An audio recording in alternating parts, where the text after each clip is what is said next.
ইসলামের কিছু কথা বলার ও শোনার তৌফিক দান করেছেন, এই জন্য দিল থেকে শুকরিয়া আদায় করে বলি আলহামদুলিল্লাহ। সম্মানিত উপস্থিতি, গত 2 জুমা ধরে জুমার দিনের তাৎপর্য, মহত্ব ও ফজিলত নিয়ে আলোচনা করছিলাম। জুমার দিনের বিশেষ 10টি আমল রয়েছে, তার মধ্যে শুধু প্রথম আমল ফজরের নামাজ মসজিদে জামাতের সাথে আদায় করার ব্যাপারে আলোচনা করার সুযোগ পেয়েছি। সামনে যেহেতু রমজান অতি সন্নিকটে, এই জন্য জুমার দিনের বাকি আলোচনা আল্লাহ তাআলা যদি তৌফিক দেন পরবর্তীতে কখনো করবো ইনশাআল্লাহ। রমজান সম্পর্কে বিশ্বনবী সাল্লাল্লাহু আলাইহি ওয়াসাল্লাম এই উম্মতকে কি কি দিক নির্দেশনা দিয়েছেন সেটাই আপনাদের সামনে পেশ করার চেষ্টা করব। ওয়া মা তাওফীকি ইল্লা বিল্লাহ।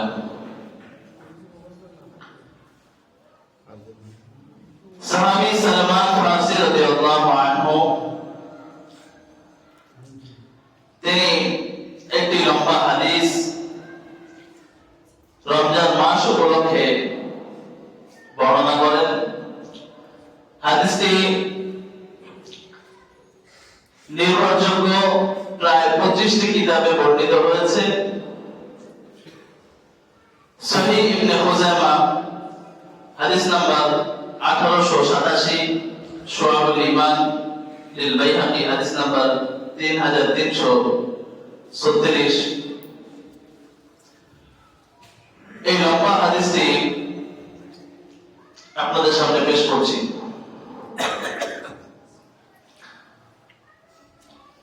সনদগত দিক থেকে এই হাদিসের মধ্যে কিছু জরফ থাকলেও ইমাম বুখারী, ইমাম মুসলিম রাহমাতুল্লাহি আলাইহি সহ সমস্ত মুহাদ্দিসিন এই ব্যাপারে একমত যে ফজিলতের ক্ষেত্রে সহিহ হাদিস গ্রহণযোগ্য। সেই হিসাবে ফজিলতের ক্ষেত্রে এই হাদিস গ্রহণযোগ্য। আমল করলে এই হাদিসে বর্ণিত সওয়াব পাওয়ার আশা করা যায়। সাহাবী সালমান ফারসি রাদিয়াল্লাহু তাআলা আনহু বলেন, খাতাবানা রাসূলুল্লাহ সাল্লাল্লাহু আলাইহি ওয়াসাল্লাম ফি আখির ইয়াওমিন মিন শাবান। শাবান মাসের শেষ দিন, রমজানের আগের দিন বিশ্বনবী সাল্লাল্লাহু আলাইহি ওয়াসাল্লাম আমাদের সামনে দীর্ঘ একটি খুতবা দিলেন, বয়ান পেশ করলেন। فقال يا أيها الناس, বিশ্বনবী সাল্লাল্লাহু আলাইহি ওয়াসাল্লাম বললেন, হে লোক সকল, قد لكم شهر عظيم, তোমাদের সামনে আসছে এক মহান এক মাস। শাহরুন মুবারাকুন, এটি এমন একটি মাস যে মাসে বরকতে ভরপুর রয়েছে।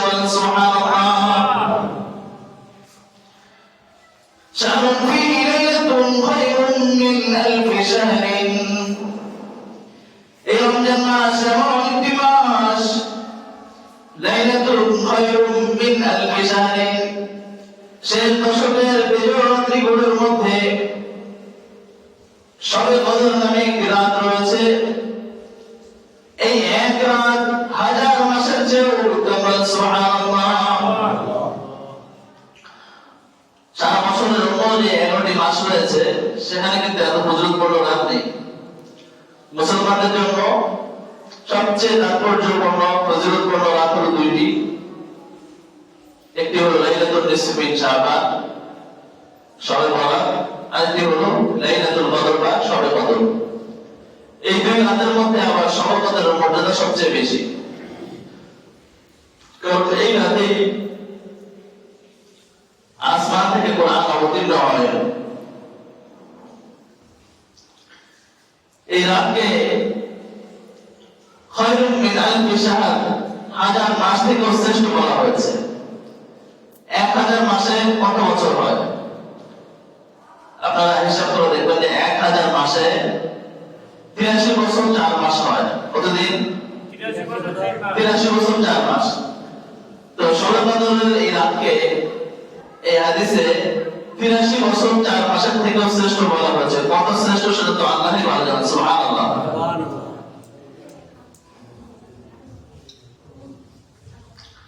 জাআলাল্লাহু সিয়ামাহু ফারিদা।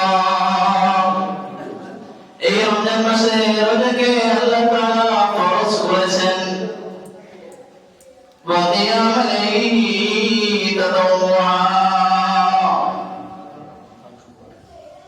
আর রাতের বেলা তারাবির নামাজকে আল্লাহ তাআলা বিশ্বনবী সাল্লাল্লাহু আলাইহি ওয়াসাল্লামের সুন্নাত আকাইদা করেছেন। সুবহানাল্লাহ।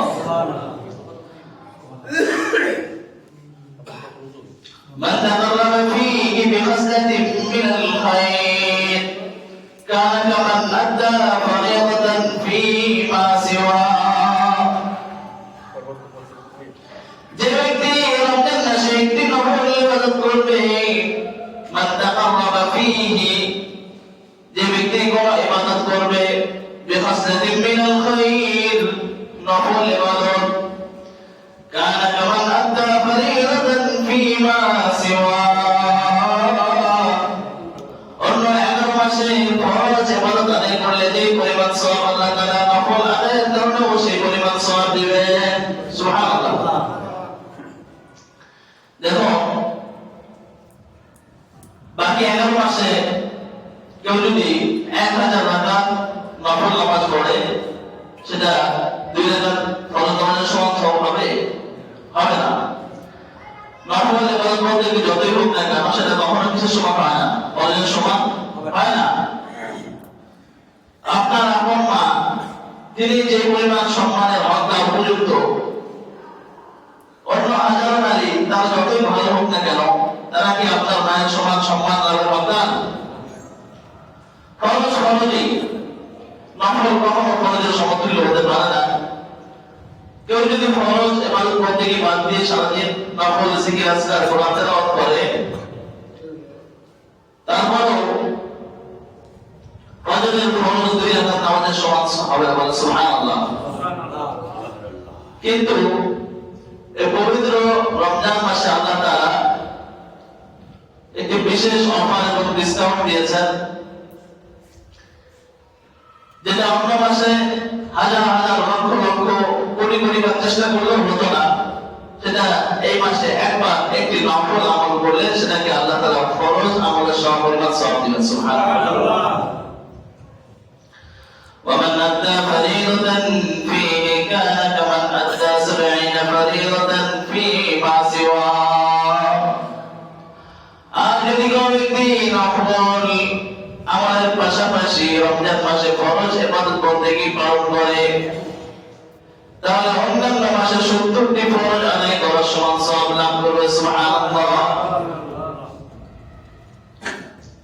একটি জন আনলে অন্য মাসে ফরজ আমাদের সব 70 গুণ বৃদ্ধি হয়, আর নফল আমাদের সব ফরজ পরিমাণ বৃদ্ধি করা হয়। একটি জন রাখলে আল্লাহ তাআলা 70 গুণ সওয়াব বৃদ্ধি করবেন। জোহরের 4 ওয়াক্ত ফরজ নামাজ আদায় করলে আল্লাহ তাআলা 70 বার 4 রাকাত জোহরের ফরজ নামাজ আদায়ের সওয়াব দিবেন। সুবহানাল্লাহ। ওয়া হুয়া শাহরুস সাবরি ওয়াস সাবরু থাওয়াবুহু আল জান্নাহ। সহিহ ইবনে খুযাইমার 1887 নম্বর হাদিসটা অনেক লম্বা। এই হাদিসে বিশ্বনবী আরো বলেন যে রমজান মাস হলো সবর অর্থাৎ ধৈর্য ধারণের মাস। ওয়াসসাবরু থাওয়াবুহু আল জান্নাহ। আর ধৈর্যের বিনিময়ে কিয়ামতের দিন আল্লাহ তাআলা জান্নাত দিবেন। সুবহানাল্লাহ। কিন্তু খুবই দুঃখের সাথে বলতে হয়, রমজান মাসে যেহেতু আমরা সেহরির সময় খাই, আবার ইফতারের সময় খাবার গ্রহণ করি, মাঝখানে লম্বা একটা সময় গ্যাপ যায়, পেটে ক্ষুধা থাকে, তো এই ধৈর্য ধারণের মাসেও আমরা ক্ষুধার্ত থাকার কারণে আরো বেশি অধৈর্য, রক্তটা মাথা গরম হয়ে যায়, ঠিক কিনা? পেটে ক্ষুধা থাকলে মাথা গরম হয়ে যায়, এটাই স্বাভাবিক। কিন্তু আল্লাহকে রাজি খুশি করার উদ্দেশ্যে আপনি যদি এই রাগকে নিয়ন্ত্রণ করেন, ধৈর্য ধারণ করেন, এর বিনিময়ে আল্লাহ তাআলা আপনাকে সোজা জান্নাতে দাখিল করবেন। সুবহানাল্লাহ। বিশেষ করে সময় যত গড়ায়, ক্ষুধা তত বেশি লাগে, মাথা আরো বেশি গরম হয়, ইত্যাদির সময় আরো বেশি মাথা গরম হয়। এজন্য রমজান মাসে আপনারা সকলে চেষ্টা করবেন অন্যান্য মাসে যাই হোক না কেন, এই মাসে আমি যত সম্ভব চেষ্টা করবো আমার রাগকে নিয়ন্ত্রণ করার জন্য, ধৈর্য ধারণ করার জন্য। পেট যেমন ঠান্ডা, পেটে যেমন খাওয়া নেই, ঠিক তেমনই ভাবে মাথাও ঠান্ডা রাখার চেষ্টা করবো, ইনশাআল্লাহ। والصبر ثوابه الجنة وشر المواساة। এই রমজান মাস হলো সহমর্মিতার মাস। সহমর্মিতা কাকে বলে? অন্য মানুষ যে দুঃখে দুঃখী, আপনার সেই দুঃখ নাই, কিন্তু আপনি ইচ্ছাকৃতভাবে নিজে সেই জায়গায় নিজেকে দাঁড় করানোর চেষ্টা করলেন যে এই বিপদটা, এই দুঃখটা যদি আমার আসতো তাহলে আমার অবস্থাটা কি হতো। এটাকে বলা হয় সহমর্মিতা। পাশাপাশি এই দুঃখী মানুষের পাশে দাঁড়ানো, সহযোগিতা করা, এটা হলো সহমর্মিতার দাবি। আলহামদুলিল্লাহ, আমাদের বাংলাদেশে এত উন্নয়ন না থাকলেও খাবার এর অভাবে মানুষ মারা যায়, এই রেকর্ড এখন আর নাই। আগে একটা সময় ছিল, স্বাধীনতার পর, দুর্ভিক্ষের সময়। কিন্তু ইন্ডিয়ার উন্নয়ন এত বেশি হওয়া সত্ত্বেও অল ইন্ডিয়া জরিপে দেখা যায় প্রতিদিন কিছু না কিছু মানুষ অনাহারে মারা যায়। ইন্ডিয়াতে প্রতিদিন কিছু মানুষ কি হয়? অনাহারে মারা যায়।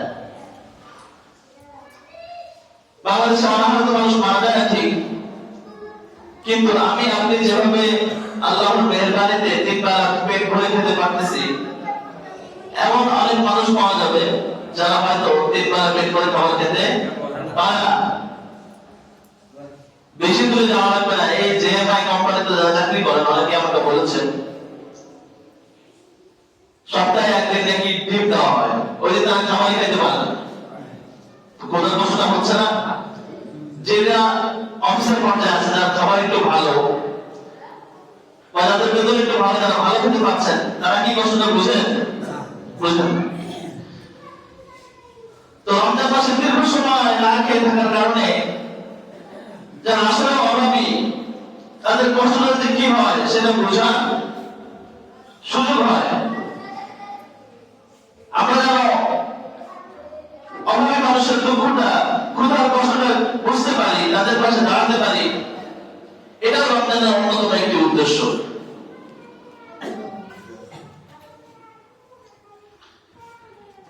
মাশারুন ইয়াসদাদু ফীহি রিজকুল মুমিনিন। এই রমজান মাসে আল্লাহ রাব্বুল আলামিন মুমিন বান্দার রিজিক বৃদ্ধি করে দেন। সুবহানাল্লাহ। আপনারা বলবেন যে রমজান মাসে তো গুরুত্বপূর্ণ সময় আমরা না খেয়ে থাকি, রাত্রেবেলা একটু খাওয়া হয়, আর সেলের সময় ঘুম থেকে উঠে তড়িঘড়ি করে কিছু খাওয়া হয়। এই মাসে রিজিক কিভাবে বৃদ্ধি পেল? এই রিজিক বৃদ্ধি পাওয়ার দুটি অর্থ। একটি হলো, যেহেতু আল্লাহকে রাজি খুশি করার জন্য, আল্লাহর বিধান মেনে নিয়ে আপনি কিছুক্ষণ সময়ের জন্য খাবার ত্যাগ করছেন, এই জন্য এর বিনিময়ে আল্লাহ তাআলা জান্নাতে আপনার রিজিক অনেক গুণে বৃদ্ধি করে দিবেন। সুবহানাল্লাহ। দ্বিতীয় যে ব্যাখ্যা সেটা হলো, দুনিয়াতেই রমজান মাসে আল্লাহ তাআলা মুমিন ব্যক্তির রিজিক বৃদ্ধি করে দেন। সুবহানাল্লাহ। এই জন্য দেখা যায়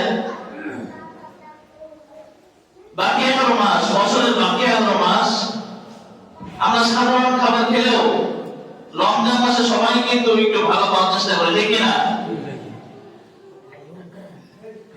যেহেতু দীর্ঘ সময় 10-12 ঘন্টা 14 ঘন্টা না খেয়ে থাকতে হবে, যদি ভালো তরকারি না হয়, বেশি করে যদি খেতে না পারি, লং টাইম গ্যাপ দেওয়াটা কষ্টকর হয়ে যাবে। এই জন্য দেখা যায় রমজান মাসে মাছ, মুরগি, ডিম এগুলো বেচা কেনা বেশি হয়, ঠিক কিনা? অন্য মাসে যে পরিমাণ খাবার খাওয়া হইতো না, হিসাব করে দেখা যায় রমজানে সেই তুলনায় আরো বেশি মাছ গোশত খাওয়া হয়, কথা ঠিক না?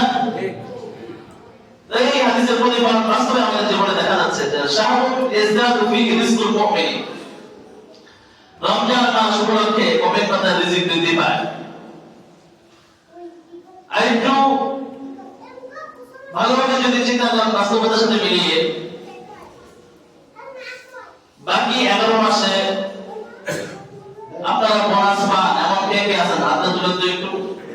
রমজান ছাড়া বাকি 11 মাসও কুরবানির সময় তো কুরবানি উপলক্ষে, তাছাড়া রমজান ছাড়া বাকি 11 মাসও আমরা বোনাস পাই। চাকরিজীবীরা এমন হয় নাকি?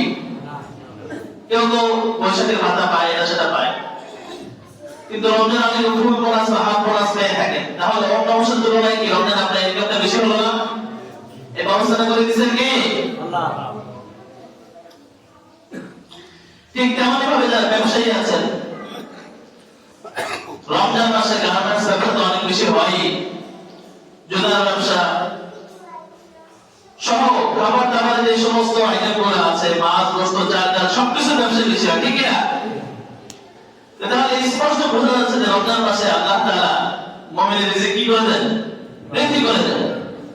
যারা কাফের মুশরিকরা ঈদ পালন করে না, তাদের তো আর এই বোনাসটা নেই, এই মাস উপলক্ষে তাদের ওরকম বেচা কেনাও নেই। মান ফাতারা ফীহি সাইমান, এই রমজান মাসে কেউ যদি কোনো রোজাদারকে ইফতারি করায়, তাহলে আল্লাহ তাআলা তাকে 3টি পুরস্কার দিবেন। কয়টি? কয়টি? 3টি। কয়টি? 3টি। মান ফাতারা ফীহি সাইমান, এই রোজার মাসে কোনো ব্যক্তি যদি রোজাদারকে ইফতারি করায়, কানা মাগফিরাতান লিযুনুবিহি, রোজাদারকে ইফতারি করার কারণে আল্লাহ তাআলা তার গুনাহসমূহ ক্ষমা করে দিবেন। সুবহানাল্লাহ। ওয়া ইযা রাকাবাতিহি মিনান নার, রোজাদারকে ইফতারি করার কারণে মহান আল্লাহ রাব্বুল আলামিন তার জন্য যদি জাহান্নামের ফয়সালা হয়ে থাকে, জাহান্নাম থেকে মুক্তি দিয়ে দিবেন। সুবহানাল্লাহ। নাম্বার 3, ওয়া কানা লাহু মিসলু আজরিহি বিগাইরি আন ইয়ানতাকিসা মিন আজরিহি শাই। 3 নাম্বার পুরস্কার যেটা দিবেন রোজাদারকে ইফতারি করার জন্য, সেটা হলো যে রোজাদার বান্দাকে সে ইফতারি করালো, তার রোজার পূর্ণ সওয়াব যে ব্যক্তি ইফতারি করেছে সে পাবে। সুবহানাল্লাহ।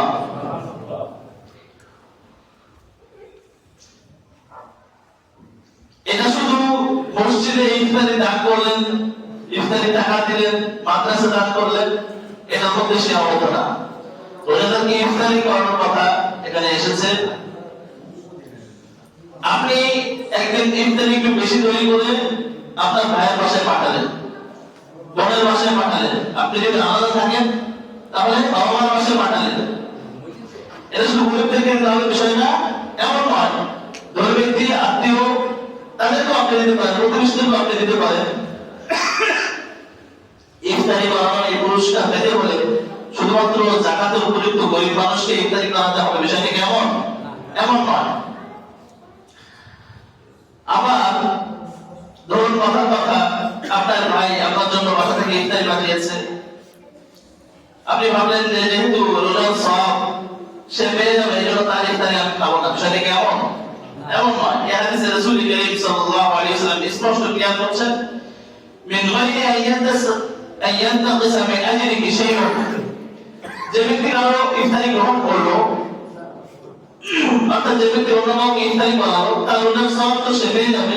তার অর্থ এটা নয় যে আমি তার ইফতারি গ্রহণ করলাম, আমার রোজার সওয়াব আমি আর পাবো না, তাকে দিয়ে দিলাম, বিষয়টি এমন নয়। এই জন্য নিঃসংকোচে এই আমলটা আপনারা করতে পারেন। একজন আরেকজনের বাসায় ইফতারি পাঠানো এবং কারো বাসা থেকে ইফতারি আসলে সেটা আপনারা সুন্নত হিসাবে গ্রহণ করবেন। এখন রোজা যেহেতু দ্বিতীয় হিজরিতে ফরজ হয়েছে, রোজা ফরজ হয়েছে কোন হিজরিতে?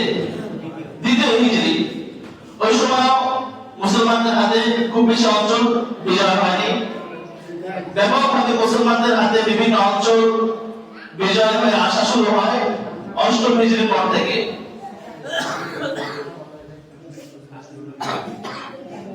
পিছনে যে সমস্ত বাচ্চারা দুষ্টামি করতেছে, কথাবার্তা বলতেছে, তুমি দোতলায় চলে যাও, তোমাদের কারণে আমার কথা বলতে অসুবিধা হচ্ছে, বাকি সব মানুষের শুনতে অসুবিধা হচ্ছে, বাচ্চাদেরকে একটু মেহরবানি করে দোতলায় পাঠিয়ে দিন, অথবা তাদের চুপ থাকার বিষয়টি নিশ্চিত করবো। বিশ্বনবী সাল্লাল্লাহু আলাইহি ওয়াসাল্লাম যখন এই কথাটা বলেন যে কোন ব্যক্তি অপর ব্যক্তিকে ইফতারি করালে এই দ্বিতীয় পুরস্কার পাবে, মুসলমানদের হাতে যেহেতু বিভিন্ন অঞ্চল তখন বিজিত হননি, স্বাভাবিকভাবেই অনেক মুসলমান তখন গরিব ছিলেন। বিশেষ করে যে সমস্ত মুহাজির সাহাবা নিজেদের লক্ষ লক্ষ কোটি কোটি টাকার সম্পদ মক্কায় ছেড়ে মদিনায় চলে এসেছেন, তাদের হাতে ওই পরিমাণ সম্পদ বলতে গেলে কিছু ছিল না। এবং বর্তমান যুগে যেমনটা হয়, কোন হিন্দু পরিবার থেকে কোন ছেলে বা মেয়ে মুসলমান হলে তাকে ত্যায্য ঘোষণা করা হয়, তাকে কোনো সম্পদ দেওয়া হয় না, ঠিক তেমনটা ওই জামানায় ঘটতো। নতুন করে কেউ কাফের মুশরিক থেকে বা ইহুদি নাসারা থেকে মুসলমান হলেও তাকে কি করা হতো? ত্যায্য করা হতো, কোনো সম্পত্তি দেওয়া হতো না। সেই হিসাবে অনেক সাহাবায়ে কেরাম গরিব ছিলেন। তারা বিশ্বনবী সাল্লাল্লাহু আলাইহি ওয়াসাল্লামকে প্রশ্ন করলেন, ক্বালু লাইসা কুল্লুনা নাজিদু মা ইফতিরু সাইমা, হে নবী, আমাদের মধ্যে থেকে প্রত্যেকেরই তো এই সামর্থ্য নাই যে আমরা অন্য রোজাদারকে পেট ভরে ইফতারি করাবো। فقال يعطيهم هذا ثواب من فطر صائما على تمرة أو شربة ماء أو مذقة لبن। বিশ্বনবী সাল্লাল্লাহু আলাইহি ওয়াসাল্লাম তাদের উত্তরে বললেন, রোজাদারকে ইফতারি করার সওয়াব পাবে তোমরা, কোন রোজাদারকে শুধুমাত্র একটি খেজুর দুধ খাওয়ালে ওই সওয়াব পাবে। সুবহানাল্লাহ। এখন আপনারা বলতে পারেন যে বর্তমান খেজুর বাজার সর্বনিম্ন 150 টাকা, আর সর্বোচ্চ তো আজ একটা 1400 2500, অনেক দাম। একটা খেজুর খাওয়াতে তো অনেক টাকা খরচ হয়। দেখুন এই হাদিসে রাসূল করিম সাল্লাল্লাহু আলাইহি ওয়াসাল্লাম বলতেছেন, আও শারবাতি মাইন, এক ঢোক পানি পান করালেও আপনি সেই পরিমাণ সওয়াব লাভ করবেন। সুবহানাল্লাহ। কলের পানি এনে দিলেন, দিয়ে জগ থেকে এক গ্লাস পানি ভরে রোজাদারকে দিলেন, সে একটু পানি পান করলো। শরবত তৈরি করে দিলেন, শরবত পান করলো, এর মাধ্যমে রোজাদারকে ইফতারি করার সম্পূর্ণ সওয়াব লাভ করলো। সুবহানাল্লাহ। আও আনকাতি লাবানি, অথবা এক ঢোক দুধ পান করালো রোজাদারকে, তাহলে সে পরিপূর্ণ রোজার সওয়াব হাসিল করবে। সুবহানাল্লাহ। وهو شهر أوله رحمة وأوسطه مغفرة وآخره عتق من النار। রমজান মাসকে বিশ্বনবী সাল্লাল্লাহু আলাইহি ওয়াসাল্লাম 3টি ভাগে ভাগ করলেন। আউয়ালুহু রাহমা, প্রথম 10 দিন হলো রহমতের দিন। ওয়া আওসাতুহু মাগফিরা, দ্বিতীয় 10 দিন মাগফিরাত ক্ষমা পাওয়ার দিন। ওয়া আখিরুহু ইতকুম মিনান নার, শেষ 10 দিন হলো জাহান্নাম থেকে মুক্তি লাভের দিন। সুবহানাল্লাহ। মানুষের এই জগতে এবং পরকালে যা যা প্রয়োজন সবই ব্যবস্থা হয়ে গেল। প্রথম 10 দিন রহমত, আল্লাহর কাছে রহমত চেয়ে নিলেন। আপনার সাথে যদি আল্লাহর রহমত থাকে, প্রতিটা পদে পদে আপনি আল্লাহর সাহায্য পাবেন, কখনো কষ্টতে ভুগতে হবে না। সুবহানাল্লাহ। মানুষ মাত্রই আমাদের ভুল ত্রুটি হয়ে থাকে। দ্বিতীয় 10 দিন যদি আপনি আল্লাহর কাছে তওবা করে ক্ষমা চান, তাহলে আল্লাহ তাআলার পক্ষ থেকে আপনাকে ক্ষমা ঘোষণা করা হলো। সুবহানাল্লাহ। সর্বশেষ পরকালে জান্নাত লাভের জন্য, জাহান্নাম থেকে বাঁচার জন্য শেষ 10 দিন জাহান্নাম থেকে মুক্তি ঘোষণা করা হয়েছে। এই শেষ 10 দিন আল্লাহর কাছে বেশি বেশি দোয়া করলেন, আল্লাহ তাআলা জাহান্নাম থেকে মুক্তি দেন, তাহলে কিয়ামতের দিন পরকালে আপনি জান্নাতে থাকবেন। সুবহানাল্লাহ।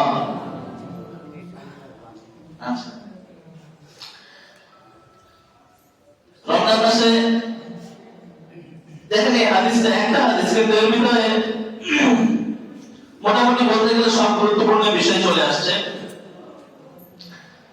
রোজা রেখে কাজ করতে অনেক কষ্ট হয়, সেই হিসেবে যারা কাজ করবে তাদের ব্যাপারে নির্দেশনা কি? বিশ্বনবী সাল্লাল্লাহু আলাইহি ওয়াসাল্লাম সহিহ ইবনে খুযাইমার 1887 নম্বর হাদিসে ইরশাদ করছেন, মান খাফাফা আন মামলুকিহি গফারাল্লাহু লাহু ওয়া আতাকাহু মিনান নার।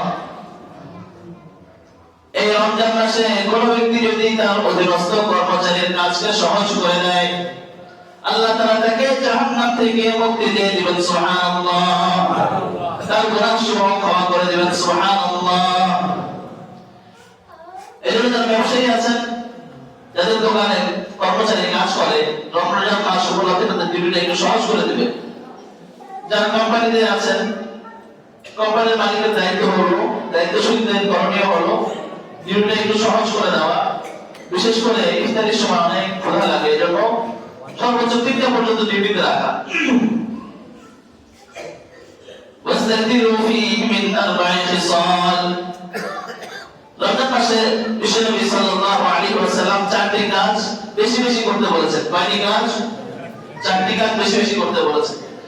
খাসলাতাইন তুরদুনা বিমা রাব্বাকুম, 2টি কাজ করলে আল্লাহ তাআলা খুশি হবেন।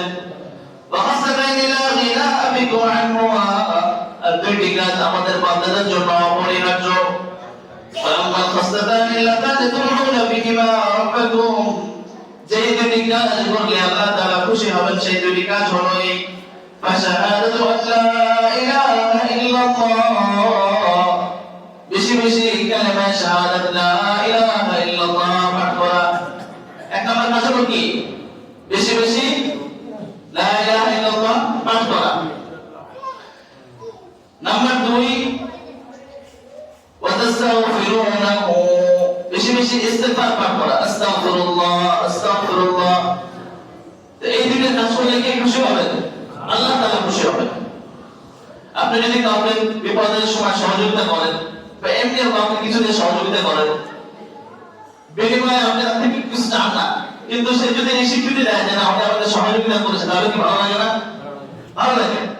যে আল্লাহ তাআলা আমাকে আপনাকে জীবন দিলেন, সর্বশ্রেষ্ঠ মাখলুক আশরাফুল মাখলুকাত বানালেন, এত সুন্দর করে 2 হাত 2 চোখ নিয়ামত দিলেন, রিজিকের ব্যবস্থা করলেন, তাকে যদি আমরা স্বীকৃতি দিই লা ইলাহা ইল্লাল্লাহ, আল্লাহ তাআলা আমাকে সৃষ্টি করেছেন, তাহলে সে আল্লাহ তাআলা খুশি হয়ে যান, সুবহানাল্লাহ। তো এই 2টি কাজ করলে আল্লাহ খুশি হয়। লা ইলাহা ইল্লাল্লাহ মাত্র আল্লাহর স্বীকৃতি দেওয়া। নাম্বার 2, ইস্তিগফার করা। আমাদের প্রত্যেকেই গুনাহ আছে, গুনাহ আছে না? তো গুনাহের কারণে যদি আমরা আল্লাহর কাছে ক্ষমা চাই, কেউ যদি আমার সাথে খারাপ আচরণ করে বা মাফ চায় না, ভালো লাগে। ঠিক তেমনই ভাবে আল্লাহর হুকুমের বিরোধিতা করার কারণে, গুনাহের কারণে আমরা আল্লাহ তাআলাকে যে নারাজ করেছি, যদি ইস্তিগফার করে আল্লাহর কাছে ক্ষমা চাই, আল্লাহ তাআলা খুশি হয়ে যান, সুবহানাল্লাহ। বাকি 2টি আমলের কথা পরবর্তী জুমায় বলবো ইনশাআল্লাহ। আল্লাহ তাআলা আমাদের সকলকে আমল করার তৌফিক দান করবেন, আমিন। ওয়া আখিরু দা'ওয়ানা আলহামদুলিল্লাহি রাব্বিল আলামিন।